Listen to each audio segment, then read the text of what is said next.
جزاک اللہ خیر وبارک فیکم. سوال ہمارے کسی بھائی نے کیا ہے کہ قبر پرستی کو مٹانے کے لیے ہمیں کیا کرنا چاہیے، یعنی کس طرح درگاہوں کو ختم کرنا چاہیے یا ختم کیا جا سکتا ہے؟ شیخ میرا صاحب حفظہ اللہ اس کا جواب دیں گے. دیکھیں، اس کے دو طریقے ہیں.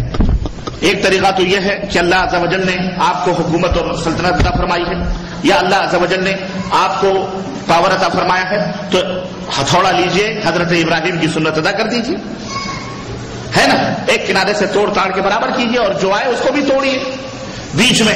ایک طریقہ تو ہے جو حضرت محمد بن عبد الوہاب رحمۃ اللہ علیہ نے مملکت سعودی عربیہ کے اندر کیا، کہ یہاں صرف قبریں نہیں پوجی جاتی تھیں، بلکہ اسی سعودی عرب، اسی حجاز اور اسی نجد کے اندر درخت تک پوجے جاتے تھے. درخت تک آج سے 200 سال پہلے، 150 سال پہلے، پونے 200 سال پہلے درخت تک پوجے جاتے تھے. یہ کنواری عورتیں، یہ اربوں کی آج جو دھلے دھلائے آپ نظر آ رہے ہیں، دیکھ رہے ہو، توحید پرست ماشاءاللہ، یہ ایسے نہیں تھے، یہ اتنے بدعقیدہ ہو گئے تھے. یہ ابھی 200 سال پہلے کی بات ہے، اتنے بدعقیدہ ان کی عورتیں ہو گئی تھیں کہ یہ پیڑ کے پاس جاتی تھیں اور اس پیڑ سے اپنا پیٹ رگڑتی تھیں اور کہتی تھیں اے فجل، اس کو فحل کہتے تھے، فحل، اے پیڑ کو فحل کہتے تھے، اور کہتے تھے ہم کو بیٹا یا بیٹی عطا کر، یا ہم کو شوہر دے دے. اس پیڑ سے ان کی عورتیں شوہر مانگتی تھیں. محمد بن عبد الوہاب رحمۃ اللہ علیہ نے جب محمد بن سعود جو تریا کے ریاض کے امیر تھے، جب ملے اور ان سے درخواست کی کہ میرے پاس علم ہے، میرے پاس قرآن و سنت کا علم ہے، آپ کے پاس اللہ تعالیٰ نے قوت عطا کی ہے، آؤ علم اور قوت مل کر کے اس ملک کو پاک و صاف کریں. چنانچہ وہ دونوں ملے تو اللہ تعالیٰ نے یہ ملک سعودی عرب عطا فرمایا، جہاں شرک کے جتنے بھی مظاہر ہیں اللہ کے فضل و کرم سے پاک و صاف ختم ہوئے، اور اس طرح سے تلوار کے ذریعے، قوت کے ذریعے اس کو ختم کیا گیا.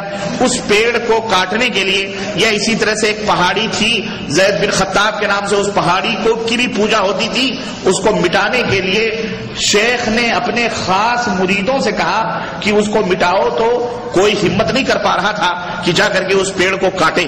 شیخ محمد بن عبد الوہاب نے خود ہی کلہاڑا لیا اور جا کر کے اس کو کاٹا.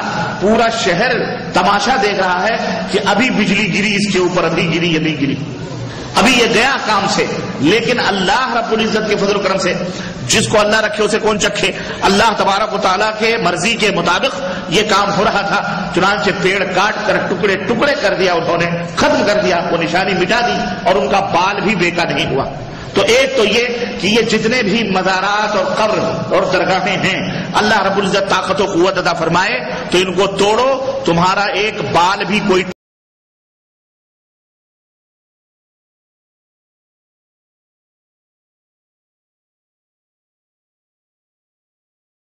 یاد. بلکہ اگر وہ ولی اللہ ہوگا تو نیچے قبر میں تمہیں دعائیں دے گا، اس کی روح خوش ہوگی. یہ خواہ مخواہ کے پورا بھیڑ بھڑک، پورا بوجھ لاد کر کے قبر میں بیچارے کے رکھا ہے نا، پیک کر کے وہ دعا دے گا، اس کی روح دعا دے گی. بہرحال، اور اگر شیطان ہوگا تو شیطان تو جانتے ہی آپ، گدھے گھوڑے پوجنے والے کیا کر، گدھا کبھی کچھ کر سکتا ہے؟ جب زندہ رہنے میں کچھ نہیں بگاڑ سکا آپ کا، ہے نا، تو مرنے کے بعد کیا کرے گا؟ تو ایک تو یہ طریقہ ہے بھائیوں. اور دوسرا طریقہ کہ اگر طاقت و قوت نہیں ہے، اگر آپ کے پاس حکومت اور دولت نہیں ہے، تو آپ دعوت سے کام لیں. کس سے کام لیں؟ دعوت و تبلیغ کریں، سمجھائیں. یہ قبر پرست بیچارے مسلمان اپنے آپ کو کہتے ہیں، کلمہ پڑھتے ہیں، ان کے پاس دعوت لے جائیں، ان کو سمجھائیں پیار اور محبت سے اور اخلاق سے، قرآن کی دلائل سے، خود بھی علم حاصل کر کے سمجھانے کی کوشش کریں. سمجھا بجھا دیں، انشاءاللہ اسی کے ہاتھ سے اس کو ختم کروائیں. انہی لوگوں کے ہاتھ سے گاؤں گاؤں تیار ہو جائیں گے، بستی بستی تیار ہو جائے گی، وہ خود ہی اس کی نشانیاں مٹا دیں. سمجھ رہے ہیں؟ تو یہ دو طریقے ہیں. تو بہرحال اللہ تعالی ہمیں دونوں طریقوں میں سے جو جس طریقے بھی توفیق دے، اللہ تعالیٰ سے ہم اس کی توفیق مانگتے ہیں. اور شرک کے جو مظاہر ہیں اللہ تعالیٰ انہیں دور کرنے کی ہم توفیق چاہتے ہیں اللہ تعالیٰ سے. آمین یا رب العالمین.